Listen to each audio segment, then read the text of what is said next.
Hey everyone, this is an entry into SarahSmash's contest.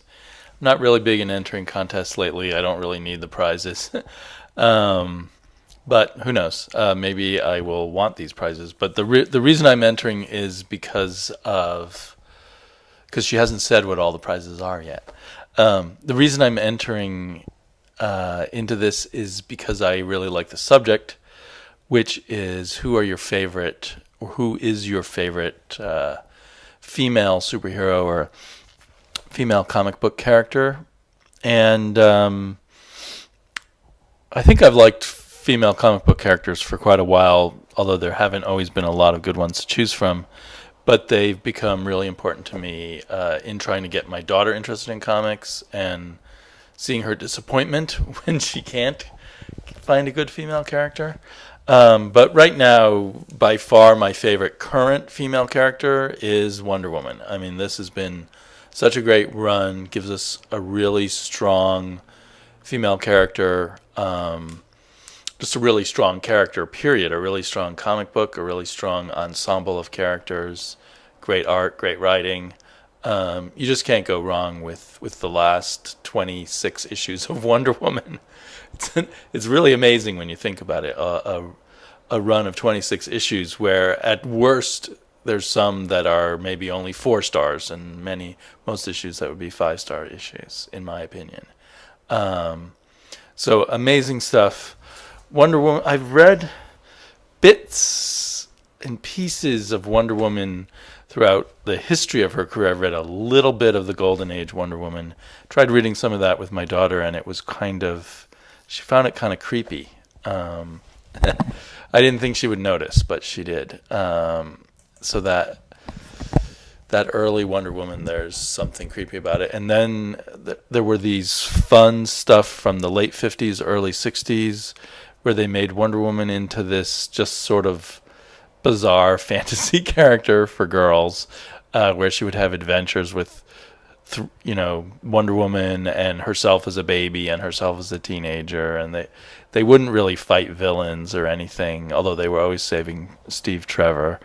And those have been somewhat fun to read with my daughter, although they are just far, far too wordy. So that makes that a bit tricky, and I have that in one of those big, thick black and white collections. And then for my own self, sort of to compare different Wonder Womans, I tried the Wonder Woman where it was focused on Diana Prince and she had lost her Wonder Woman powers, and they did her as kind of a character like the woman in the Avengers, that British show, The Avengers, Diana Peel or Diana Rigg Peel. I'm getting confused.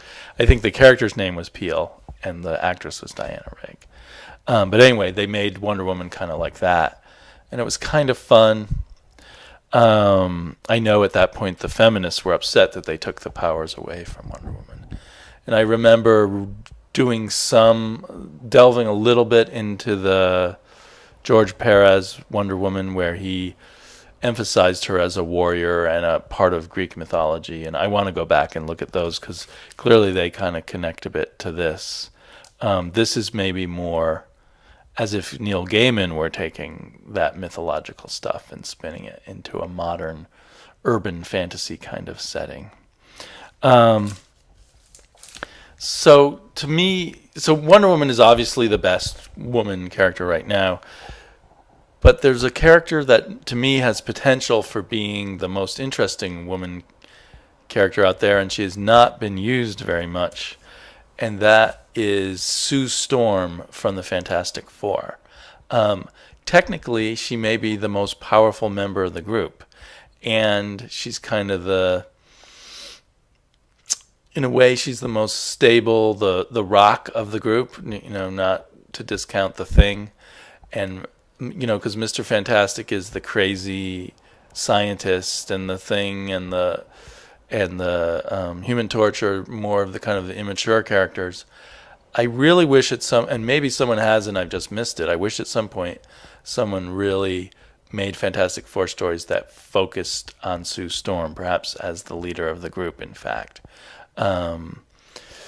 she's been always kind of a secondary character in the versions of the Fantastic Four I've read. I think that's a great shame. I think her powers are very interesting, and her position, for especially now that we have comics written in a more mature way, her position in the group could be used in interesting ways. I used to try to read a bunch of old Fantastic Fours from the Kirby Lee era that are so great in most regards, to my daughter, and I had her interest. She only wants female heroes, and I had her interested because of Sue Storm. And for a while, Sue Storm was her favorite superhero, but it was really hard the way those were written to keep convincing her that Sue Storm was of importance, because most of the time Sue was in the background saying, "Oh, I don't know if we should do that. It looks dangerous," and that kind of thing. So I'd love it if someone decided, this new incarnation of the Fantastic Four, we're going to focus on Sue Storm, make her the center of the whirlwind that is the Fantastic Four's life, and show what a heroine she is or can be, and how powerful she is, and get creative about the ways to use her power. Also related to the Fantastic Four, I've always liked Medusa, who is the queen of the Inhumans, and has this very silly power of living hair, but Jack Kirby made it very cool, and I think people have managed to use it ever since. In the FF, she's kind of in the current FF by Alred, she's kind of one of the more visually interesting characters, and there are moments where she could be kind of the central strong character, but that FF by Fraction kind of jumps around so much between all the different characters. We don't really get that. But the fact that Medusa started as this villain and then was a member of this anti-hero group, the Inhumans, they were basically there to protect themselves, and they were against humanity in the sense that they saw humanity as a threat. And then eventually an ally of the Fantastic Four, sometimes a guest member of the Fantastic Four. I just think she's an interesting, rich kind of and fun character to explore. So those are three of my favorite superheroes, superheroines, female superheroes. I hope Sarah won't mind me picking three. But interesting contest, and I look forward to everyone who does decide to take Sarah up on it, their answers on this contest. Talk to y'all later. Bye-bye.